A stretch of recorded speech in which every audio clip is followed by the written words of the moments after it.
दोस्तों 18,000 करोड़ रुपए की लागत से साउथ इंडिया का सबसे लंबा एक्सप्रेसवे बनाया जा रहा है, जिसे कि बेंगलुरु चेन्नई एक्सप्रेसवे कहते हैं। इस वर्ल्ड क्लासिक एक्सप्रेसवे की लंबाई 262 किलोमीटर है। अब आप बोलोगे कि मात्र 262 किलोमीटर के एक्सप्रेसवे को बनाने में 18,000 करोड़ रुपया खर्च हो रहा है। इसके आधा खर्चा में हमने न्यू पार्लियामेंट तैयार कर लिया, और इस करीबन 250 किलोमीटर के एक्सप्रेसवे को बनाने में इतना खर्च क्यों? तो देखिएगा, इस यहाँ पर एक्सप्रेसवे की बात हो रही है, नेशनल हाईवे की नहीं। साउथ इंडिया में हजारों किलोमीटर लंबा नेशनल हाईवे मौजूद है, लेकिन ये साउथ इंडिया का सबसे लंबा एक्सप्रेसवे होने वाला है। अपने प्यारे भारत का सबसे लंबा एक्सप्रेसवे है दिल्ली मुंबई एक्सप्रेसवे, जिसको बनाने में 32,000 करोड़ रुपए से ज्यादा का खर्च आने वाला है। तो इस वीडियो के माध्यम से हम लोग जानेंगे बेंगलुरु चेन्नई एक्सप्रेसवे के बारे में। इसके बनने से किन लोगों को फायदा होगा, क्या फायदा होगा, लोगों का कितना समय बचेगा, किन क्षेत्रों किन बड़े शहरों से होकर के ये गुजरेगा, इसका स्टार्टिंग पॉइंट क्या है, कहां पर खत्म होगा, इसका सिग्निफिकेंस क्या है, ऑल अबाउट इट। नमस्कार दोस्तों, मैं विकास और आप देख रहे हैं ऑल इंडिया अफेयर्स।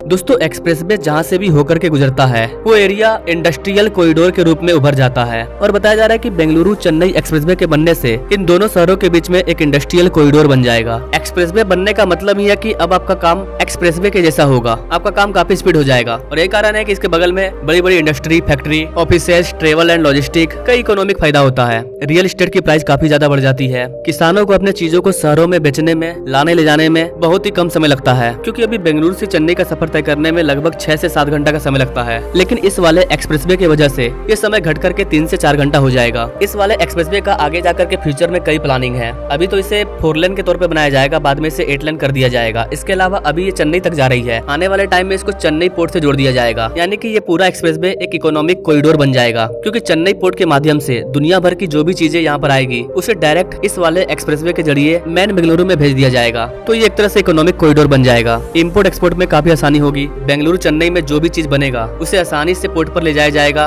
और फिर पोर्ट से अलग अलग कंट्रियों में भेजा जाएगा। और जब इस तरह के छोटे छोटे एक्सप्रेसवे भारत के हर इलाके में बनेंगे, जब पूरे भारत में एक्सप्रेसवे का जाल बिछ जाएगा, तो अपना प्यारा भारत डेवलप कंट्री बन जाएगा। आपको जानकर के हैरानी होगी गाइस की आजादी के बाद से लेकर के 2014 तक अपने भारत में 1000 किलोमीटर का एक्सप्रेसवे भी मौजूद नहीं था, लेकिन वर्तमान में हमारे पास 5500 किलोमीटर के एक्सप्रेसवे मौजूद हैं, और करीबन 10,000 किलोमीटर के एक्सप्रेसवे पर काम चल रहा है। अगर हमें अमेरिका, चाइना, जापान जैसे कंट्री को डेवलप के मामले में पीछे छोड़ना है, तो हमें आने वाले हर 5 साल में अपने प्यारे भारत में 25 से 30,000 किलोमीटर के एक्सप्रेसवे को बनाना होगा। दुनिया के जितने भी डेवलप कंट्री हैं, वो डेवलप हैं इसलिए वहाँ पर एक्सप्रेसवे है, इसलिए वहाँ पर इतना ज्यादा इंफ्रास्ट्रक्चर मौजूद है। ऐसा बोलना बिल्कुल गलत है। वहाँ पर एक्सप्रेसवे है, वहाँ की इंफ्रास्ट्रक्चर सही है, इसके वजह से वो लोग डेवलप है। तो अगर हमें डेवलप बनना है, इंफ्रास्ट्रक्चर को बिल्डअप करना होगा वर्ल्ड क्लासिक लेवल पर, और वही भारत सरकार कर रही है। 10 सालों में भारत के इंफ्रास्ट्रक्चर पर काफी ज्यादा जोर दिया गया है, लेकिन अभी भी हमारे प्यारे भारत में बहुत ही कम एक्सप्रेसवे मौजूद है डेवलप कंट्री के कंपैरिजन में। यही कारण है कि सरकार नए नए एक्सप्रेसवे का प्रपोजल ला रही है, और उसी में से एक है बेंगलुरु चेन्नई एक्सप्रेसवे। ये बेंगलुरु के होस्ट कोस्ट से स्टार्ट होगा, वेलोर को पास करेगा और चेन्नई के श्री पेरम्बडूर में खत्म होगा। यानी कि ये तमिलनाडु, आंध्र प्रदेश, कर्नाटका 3 राज्यों से होकर के गुजरेगा। एट प्रेजेंट टाइम पूरे भारत में सबसे ज्यादा एक्सप्रेसवे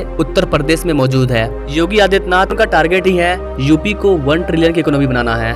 बेंगलुरु से चेन्नई के बीच में आपको कई नेशनल हाईवे मिल जाएंगे, जैसे कि NH75, NH69, NH40, NH4, NH44 कई नेशनल हाईवे मौजूद थे, लेकिन एक्सप्रेसवे मौजूद नहीं था। 2018 में इसके लैंड एक्वाजिशन का काम स्टार्ट हुआ था, जिसमें कि 8,000 करोड़ रुपया खर्च हुआ और लैंड एक्वाजिशन कर लिया गया। अगर इसके कंस्ट्रक्शन की बात करें तो इसका कंस्ट्रक्शन 2021 में स्टार्ट हुआ, और अभी भी ये अंडर कंस्ट्रक्शन है। बताया जा रहा है कि दिसंबर 2025 में बेंगलुरु चेन्नई एक्सप्रेसवे बनकर के तैयार हो जाएगा। 262 किलोमीटर के इस एक्सप्रेसवे पर गाड़ियां 120 किलोमीटर पर आवर की स्पीड से चलेगी। कर्नाटक में यह 73 किलोमीटर लंबा है, आंध्र प्रदेश में 89 किलोमीटर, और सबसे ज्यादा तमिलनाडु में 98 किलोमीटर। एक्सप्रेसवे को जमीन से 3-4 मीटर की ऊंचाई पर बनाया जाता है, ताकि आप कहीं से भी इसके ऊपर नहीं चढ़ पाओ। इस पर एंटर करने के लिए आपकी एंट्री पॉइंट होगी, वहीं से आप इस पर एंटर कर पाओगे, और यही एक्सप्रेसवे की खासियत होती है। इस वाले एक्सप्रेसवे में 9 मीडियम ब्रिज है, 9 बड़े ब्रिज हैं, और 144 छोटे ब्रिज हैं। इस वाले एक्सप्रेसवे को 22 किलोमीटर और एक्सटेंड किया जा रहा है, ताकि इसे चेन्नई पोर्ट से जोड़ा जा सके। और इस 22 किलोमीटर के एलिवेटेड एक्सप्रेसवे को बनाने का काम जापान की कंपनी कर रही है। तो गैस ये था बेंगलुरु चेन्नई एक्सप्रेसवे, जिसका काम काफी स्पीड से चल रहा है। इसके कई सेक्शन बनकर के तैयार हो गए हैं। 2025 में ये पूरा एक्सप्रेसवे बनकर के तैयार हो जाएगा, और यहाँ के निवासियों को समर्पित कर दिया जाएगा।